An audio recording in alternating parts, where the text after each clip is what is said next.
Oh, I seen Max and Charles starved themselves the last time out at 155 pounds for the BMF. I didn't think there's anything BMF about it. Who's the baddest man in a sauna? So I'm a big boy now. 170 pounds is my frame. And I like it. I thought I'd give a gift.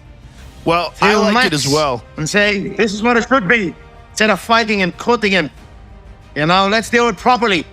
Is this a one-off fight or are you back? The best boxer! You say the best boxer! We're gonna see. We're gonna see now. Brother, this is not his last fight. I'm gonna go there. July 11, I'm gonna handle business. We're gonna have a rematch at the end of the year. To be fair to Conor McGregor, there is only one Conor McGregor. And it's not a character. I ran into Conor McGregor actually here in Washington, D.C. Oh, you did? At the inauguration. Yeah. And we were talking about fighting at that time, and he was just still such a character in real life. He's not playing a character. He's not. He was definitely on something. It was 8 a.m. He was on something. The group I was with, we all agreed. We took a general vote, a consensus. The consensus was he was on something. But he's so funny. He's amazing. He's amazing. Conor McGregor's comeback against Max Holloway is quickly becoming one of the biggest talking points in the UFC. And the closer the fight gets, the more excitement continues building around what many believe could be the most important night of McGregor's career in years. Every new clip from training camp, every interview, and every public appearance has convinced more fans that this isn't simply another comeback attempt. It's a fighter who genuinely believes he's about to prove he still belongs at the very top of the sport. What do you feel when you step into the octagon? You know, you have to be calm, you have to be composed, you have to trust your training and your discipline. It's where, you know, there's no hiding in the octagon. If you've maybe missed a training session or skipped a meal or, you know, ate something you shouldn't have or, you know, lived a life of not of discipline, it's going to show in there. You'll get caught. So if you put in the work and you make that walk, you just trust your work, trust your discipline, trust what you've done, and hope it all turns out well. Look, Max is all right. Max is good. Max is my son. I sunned Max when we fought those years ago, and I'm going to do so again. He's gotten a lot better since you last fought. Would you not agree? I don't think so. Really? I don't see much. Since 2013? No, I don't see much. I don't see much difference, no. Really? No, not so much. Same reaction, same movements. Listen, Max got better after he fought me. He added more moves to his game, but even still, there's only one. So I'm not going to say I don't rate him. I don't rate any of them. So it's on me now, with my date set, to go and show that. What's making this camp feel different is how focused McGregor appears. For years, people questioned whether injuries, business ventures, and life outside the UFC had taken priority over fighting. But everything coming out of camp suggests his attention is now completely fixed on Max Holloway. Even fans spotting him in public have commented on how healthy, lean, and motivated he looks, adding even more excitement to a fight that already carried enormous expectations. McGregor himself has only added to that hype by suggesting he's developed new techniques and movements that fans haven't seen before. I knew I was going to come back. I learned a lesson in that lapse in concentration in the camp in preparation that I have since adjusted, and you know, that's why I think I'm only warming up here in this game. I really believe I'm only warming up. You know, I used to always train a certain way, throw certain shots that the fight game has never even seen. Many shots I have in my arsenal the fight game has never even seen. Whether that's confidence or classic McGregor mind games, it has once again achieved exactly what he does better than almost anybody else in combat sports. It has people talking. Every training session is analyzed, every striking clip gets broken down, and every interview creates another debate about what version of Conor McGregor is about to step back into the octagon. The challenge awaiting him, however, is very different from the one he faced years ago. Max Holloway is no longer the young prospect McGregor defeated early in both men's careers.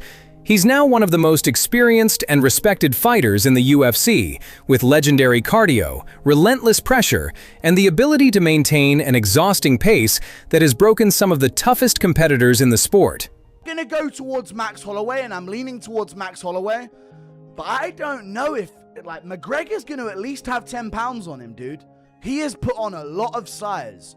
Is that a recipe for disaster for him if this does go into the later rounds? Yes. I'm talking about a McGregor fight in 2026. I'm breaking down a Conor McGregor fight in 2026, dude. I actually can't believe I'm saying these words. We're so back. The White House card, Strickland beats Chimaev. If only Yuri wouldn't have fumbled it. Yuri, you fool. July 11th, which incidentally is 3 days before Conor McGregor's 38th birthday, okay? Not an old man, but certainly not a spring chicken by any accounts, and certainly when it comes to professional fighting. Now, you could argue that he's had 5 years away from the sport, which is true. That's 5 years of not having the wear and tear. That's 5 years of not going through training camps, 5 years of not getting punched on the face, taken down, choked out, all that kind of stuff. The wear and tear, he hasn't been going through that. The man's made an absolute fortune in and outside of the cage, so he hasn't had to do that. He's been chasing business ventures and enjoying himself outside of the octagon. Fair play to him. That is the life that he's built. Well, we know that, Conor hasn't been in the game for a long time, and I think a lot of people are thinking that he's just going to lose everything, but that's not the case. He's going to be dangerous. He's obviously going to still be very sharp, very explosive, still got a good eye. Is it the exact eye that he had when he was, double champ and doing what he was doing? No, probably not, but still going to be very dangerous. And I know Max is going to respect that. Obviously, they're going to want to put on a show, but at the same time, you're going to know Conor will be very dangerous early. I think Max will make the right decisions to not just get in the fire straight away, and then start to work him later in them rounds. Like, we know that Conor, again, very dangerous, very explosive, but that is going to wear on you. And with that big layoff, even though he's probably training very hard, we know that that's going to eventually wear on him, and that sharpness that I reckon he still has is probably going to deteriorate a lot quicker because of his being out of the game for so long. That's why so many analysts believe this rematch is significantly more dangerous than many casual fans realize. Stylistically, it's a fascinating matchup because both men possess strengths that naturally threaten the other. I think he's missed it. Genuinely, he's worked very hard to get here. Great opportunity for Max, obviously, after the Charles fight. You wouldn't have thought that he would get an opportunity that was bigger than that one, but here he is, bigger stage, bigger name, bigger opponent, primetime international fight week, and that card will likely have Paddy, Gable Steveson. That's big time stuff. That's old school international fight weeks. And like, Max Holloway's a family guy, good dude. So is he going to go super dirty and like personal? Like, he even did that with Dustin Poirier and his wife. It's like, I don't know what lane he can take with Max. Also, he's been out for so long, and even the Dustin Poirier build-up, he talked all this shit, and they see his leg fall off. So I think we're thinking of the days when he was talking all that, we're not here to take part, we're here to take over, all that. That's all fine and dandy when you're winning. When you haven't won in 7 years, it's a tough sell, man, as far as that hype. You know what I'm saying? It's like a musical. Music to my ears it is. Rob, I'm out so long, 5 years. My body's fresh, my mind is sharp. I'm ready to come back. I've got a great opponent. I've got a great deal off the UFC. I'm very, very happy. They honored me, finally, I can say. So, July 11th. And the opponent is a man that I have beaten before in Max Holloway. So, he is an established fighter, an accomplished fighter, former UFC world champion, multiple time. So, this is a quality opponent. Indeed. And our last bout was martial arts mastery by yours truly. So I plan on doing it again. I plan on showing my growth, and my improvements in there. So I'm very, very excited for it. Preparation is going very well. We're living, breathing, and sleeping in the gym. Literally. Here we are. I live in the gym. I have a base here, and I have a base in my coach John's gym, and I go between them both. 70, being able to eat whatever, within reason, but being able to eat whatever he wants, being able to be as strong as you've ever seen him. I think the thing to think about is, Max Holloway's always been Mr. Durable, kind of like Nate Diaz. And once that goes, it's a sad, sad thing to watch. So it's like, the questions are, is Max Holloway still Mr. Durable? We know if this fight goes in the 3rd, 4th, and 5th round, it favors Max. Conor's never been a cardio guy. It's just not his thing. Mm-hmm. So if this goes 4 and 5, that's going to definitely favor Max. Max has been active. Like, I would put Conor at like a plus 500. McGregor is at his most dangerous when he's controlling distance, creating angles, and landing precise counters before opponents even realize they're exposed, while Holloway thrives when fights become chaotic, forcing opponents to work harder with every passing minute until the momentum begins swinging in his favor. Is the harder part of that comeback, especially fighting someone like Max, who's still on top of his game? Is it more mental or physical? Yeah, you need to make sure when you prepare yourself, you need to try to recreate that environment, that level of discomfort that you will face. If you stay in your comfort zone during their training camp, it's not good. You need to make sure you bring guys that gonna try to make you uncomfortable, and I'm not only talking about skills and sparring, I'm talking about sometimes it's good to bring guys that you never train with.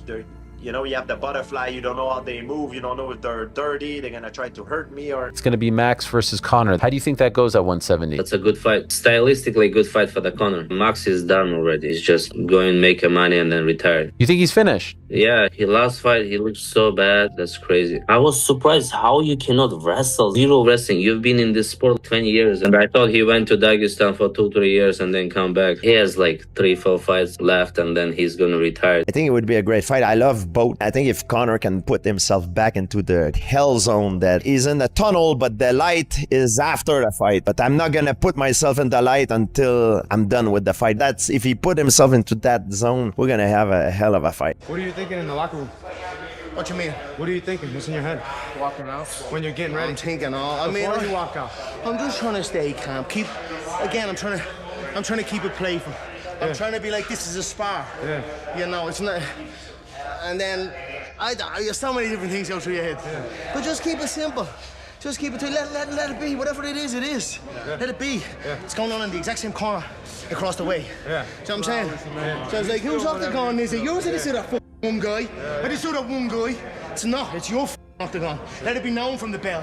Verbalize from the go. That's been Conor's Achilles heel, is that Conor, he's so explosive and so fast that if you're sprinting in that first round, guaranteed you're not going to have that same kind of energy in the fifth round.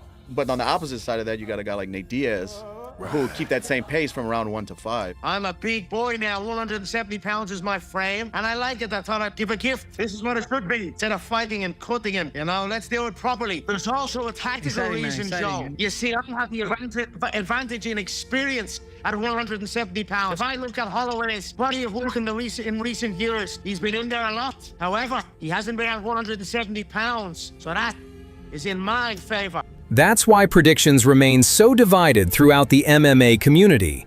Some believe McGregor's timing and explosive power will allow him to finish the fight before Holloway settles into his rhythm. Others believe Holloway's durability and relentless pressure will eventually drag McGregor into the type of fight he doesn't want.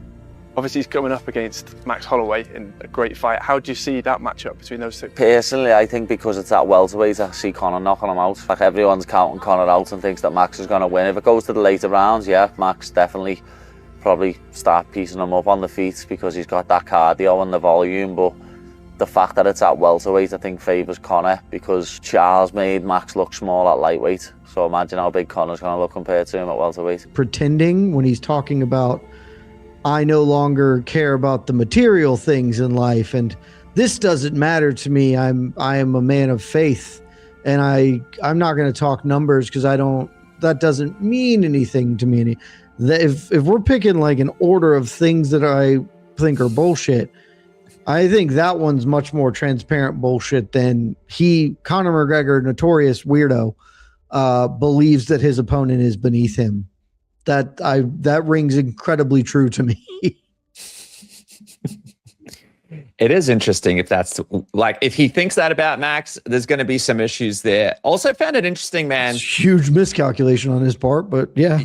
Yeah, huge miscalculation. I liked to hear him say that it sounds like, and I don't know how much I believe this because of what we know about the way that he trains. Sounds like he's training a little bit more safe. He's talking to training partners about what they're working on. Like he's wearing protective gear, like all the stuff that basically riddled his body and made him like this injury problem in the past where he would just literally go there and just basically fight guys in the gym, right? With no structure and just go until like his bones were destroyed. It sounds like he's sort of fixing some of that. But or Holloway? whoever loses is bad.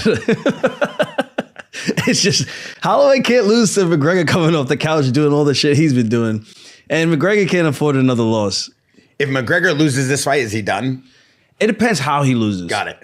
If it's like he gets steamrolled, it's just like, damn, dog. Really? It should probably hang it up. Should probably call this one curtains.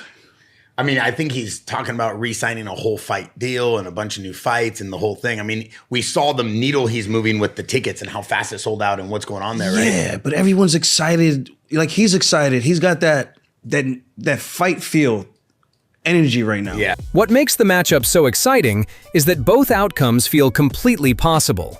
What's impossible to ignore, though, is what a victory would mean. If McGregor wins, the UFC instantly regains one of its biggest attractions.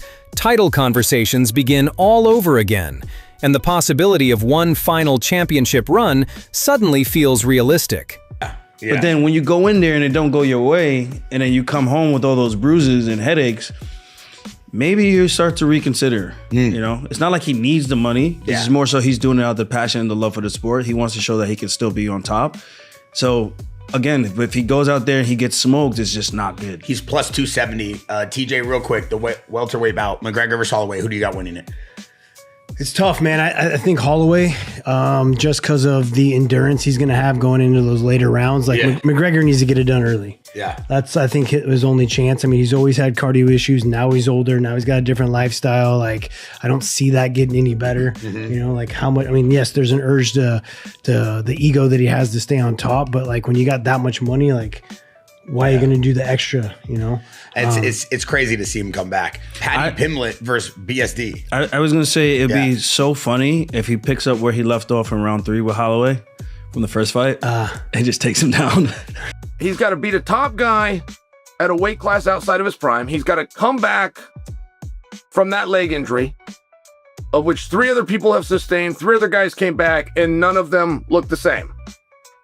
Victory or defeat is a different conversation. They didn't look the same.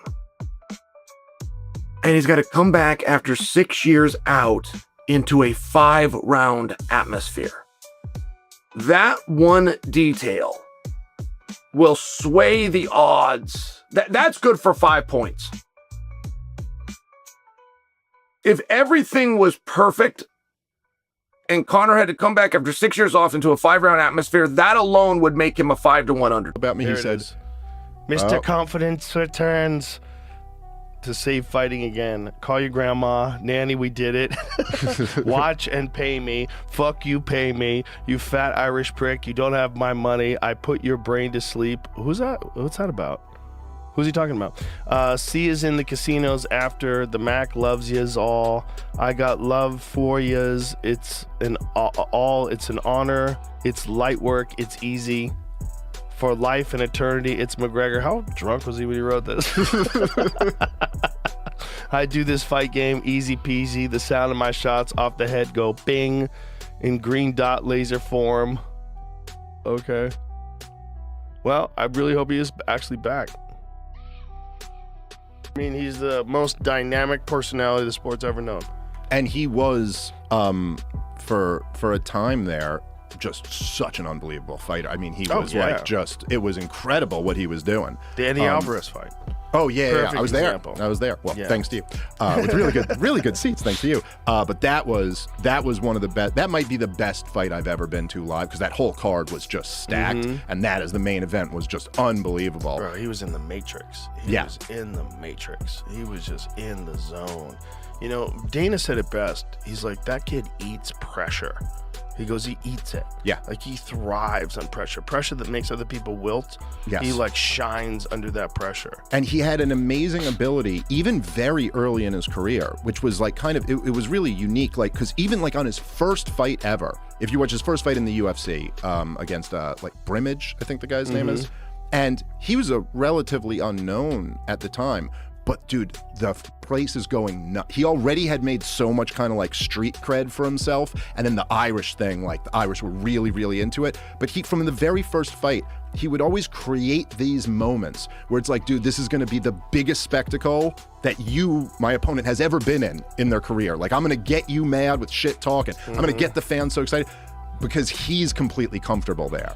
If Holloway wins, he doesn't just defeat one of the biggest names in MMA history. He firmly establishes himself as the man who ended one of the sport's most anticipated comeback stories. He literally, when they started the division, they started him as champion. He didn't even win it. He came in because they absolved the WEC. So he was the entire featherweight division, had just dominated everyone, and he even created such a moment that like Aldo was like he was the boogeyman. Yeah, dude, he was incredible. He's one of the greatest greatest featherweights of all time. But he got him to the point where he was like so furious that he was like, I'm gonna take this fucking guy's head off. And then Conor's just like relaxed. He's like he didn't care about any of the shit talking. He was just like, yeah, we're having fun. Let's play. He lost his composure. Yeah, and he looked very overwhelmed by the moment. And by the way, everyone from Ireland came to Vegas for that fight. It was the nuttiest thing I've ever seen in my fucking life. The entire Mandalay Bay was overcome with expected hacks because I'm coming in fast. I tell you this, how are you doing after your 5-round fight with Oliveira? I thought some of the shots went to the back of the head. You had an opportunity to repay the favor you didn't take. I was disappointed in the result and the outcome of the bout and the shape the bout took. But how's the body? How are you feeling? What it is, bro. How's Hawaii? I'm good. I look forward to seeing you again in Las great. Vegas. Hawaii's great, brother. Hawaii's great. I can't wait to see you in the ninth island, brother. How's Dublin? I heard you're sleeping in the gym, so that's great to hear, man. We're glad to have you back. I can't wait to get in there and mix it up, bro. We're gonna make some records. Max, your fight with Conor was an early loss in your career, and I know you've been very vocal about wanting to get that victory back. Oh, for sure. For sure. It's super fun, you know what I mean? But in Conor's words, I don't even think that's a loss. He said he only count finishes. And last time I checked, that was a decision. So we're on over into his fight, and I like this. I like this. That's why this fight feels so much bigger than a normal main event. It's about legacy, it's about redemption, and it's about finding out whether Conor McGregor still has one unforgettable chapter left to write. When these two finally step into the octagon together, the entire MMA world will be watching.